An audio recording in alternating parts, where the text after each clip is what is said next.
నమస్తే, welcome to our channel. YSRCP Lok Sabha floor leader Mithun Reddy నిన్న ఢిల్లీలో ఆయన నివాసంలో మీడియా ముందైతే మాట్లాడారు.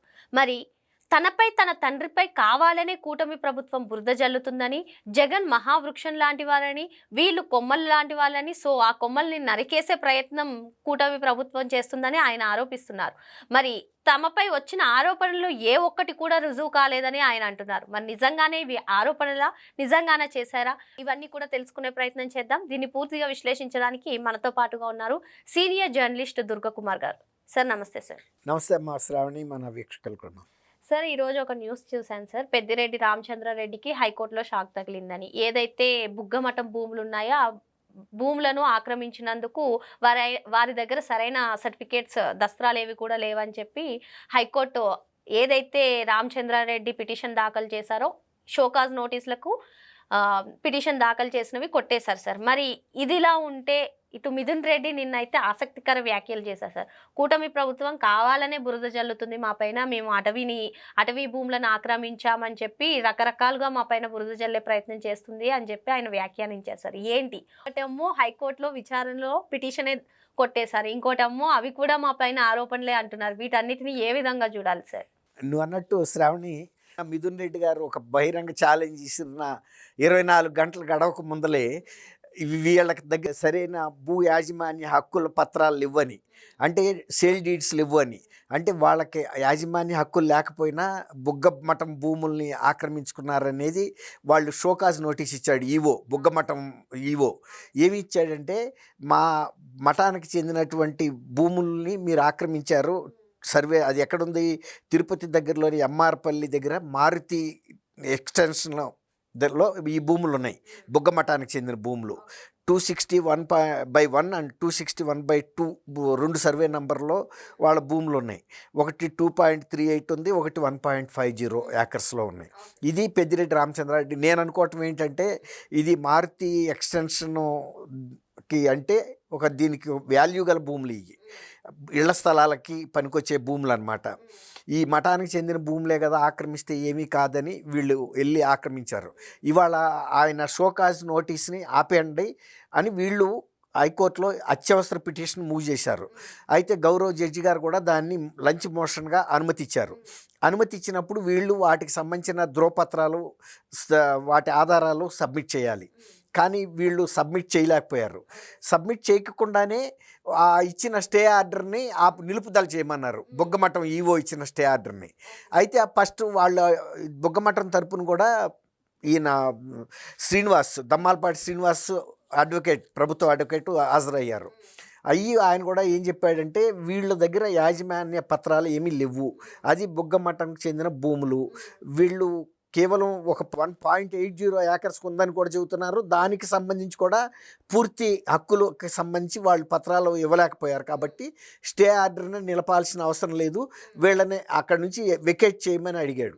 కాబట్టి స్టే ఆర్డర్ని మేము వెకేటింగ్ ఆర్డర్స్ అయ్యి అతను ఇచ్చింది ఏంటంటే వెకేటింగ్ నోటీస్, ఈ భూములు మీరు ఆక్రమణదారులు కాబట్టి మిమ్మల్ని ఎందుకు ఈ భూముల నుంచి తొలగించకూడదని అడిగాడు. అడిగినందుకు దాన్ని సవాల్ చేస్తూ వీళ్ళు అత్యవసర పిటిషన్ వేశారు. కానీ అత్యవసర పిటిషన్లో వీళ్ళకి సంబంధించినటువంటి ప్రాథమిక సాక్ష్యాధారాలు మా భూమి అని చూపించలేకపోయారు. కాబట్టి గౌరవ జడ్జి గారు ఏం చెప్పారంటే, ఆ వెకేషన్ ఆర్డర్స్ని మేమేమి అంటే స్టే ఇవ్వలేము, కాబట్టి ఇది కొట్టేశాడు. నిన్న మిథున్ రెడ్డి గారు, వీళ్ళ అబ్బాయి రాజంపేట ఎంపీ, ఆయన లోక్సభలో వైఎస్ఆర్సీపీ ఫ్లోర్ లీడరు. ఆయన ఏమంటాడంటే, అంతకుముందు ఆయన ఒక విమానాశ్రయంలో కూడా దురుసుగా ప్రవర్తించాడు సిబ్బంది మీద.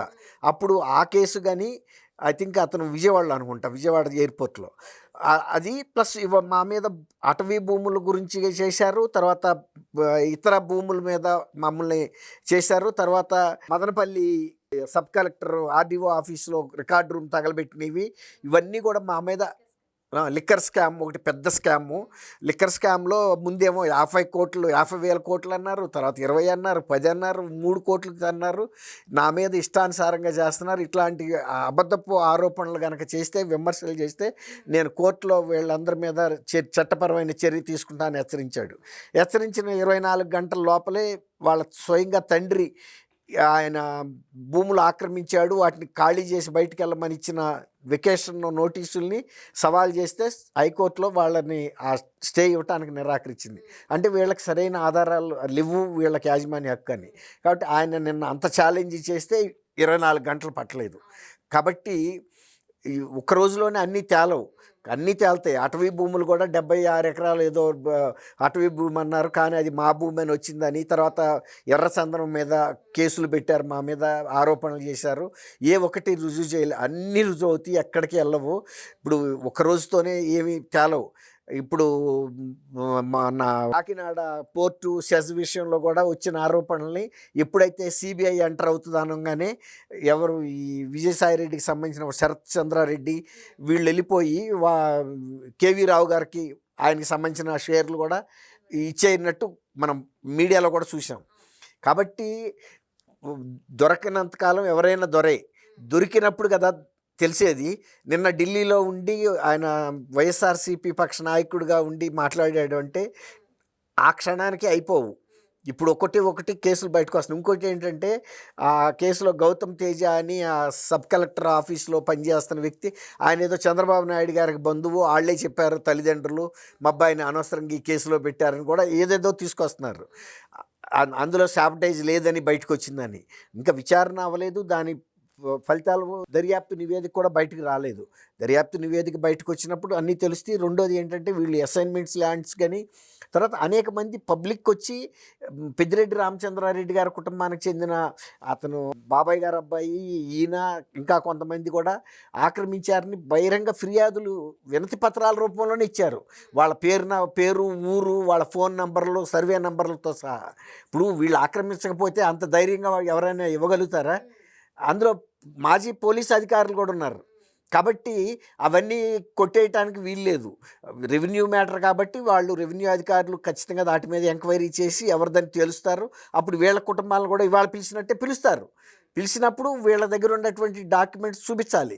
వీళ్ళ దగ్గర ఈ బుగ్గ మఠానికి సంబంధించిన భూములు అయితే వీళ్ళు స్వాధీనం చేసుకున్నారు, కానీ వీళ్ళకి ఎక్కడి నుంచి వచ్చింది, దానికి యాజమాన్య పత్రం రిజిస్టర్డ్ సేల్ డీడ్ ద్వారా కొన్నారా, లేకపోతే అనువంశికంగా వీళ్ళకి వచ్చిందా, ఎలా వీళ్ళ యాజమాన్యం వచ్చిందో చూపించలేకపోవటం వల్లనే కదా గౌరవ హైకోర్టులో న్యాయమూర్తి స్టే ఇవ్వటానికి నిరాకరించింది.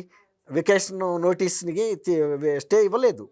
కాబట్టి మిథున్ రెడ్డి గారు గమనించాల్సింది ఏంటంటే ఇవాళ మద్యం కుంభకోణమే జరగలేదు అంటున్నాడు కదా.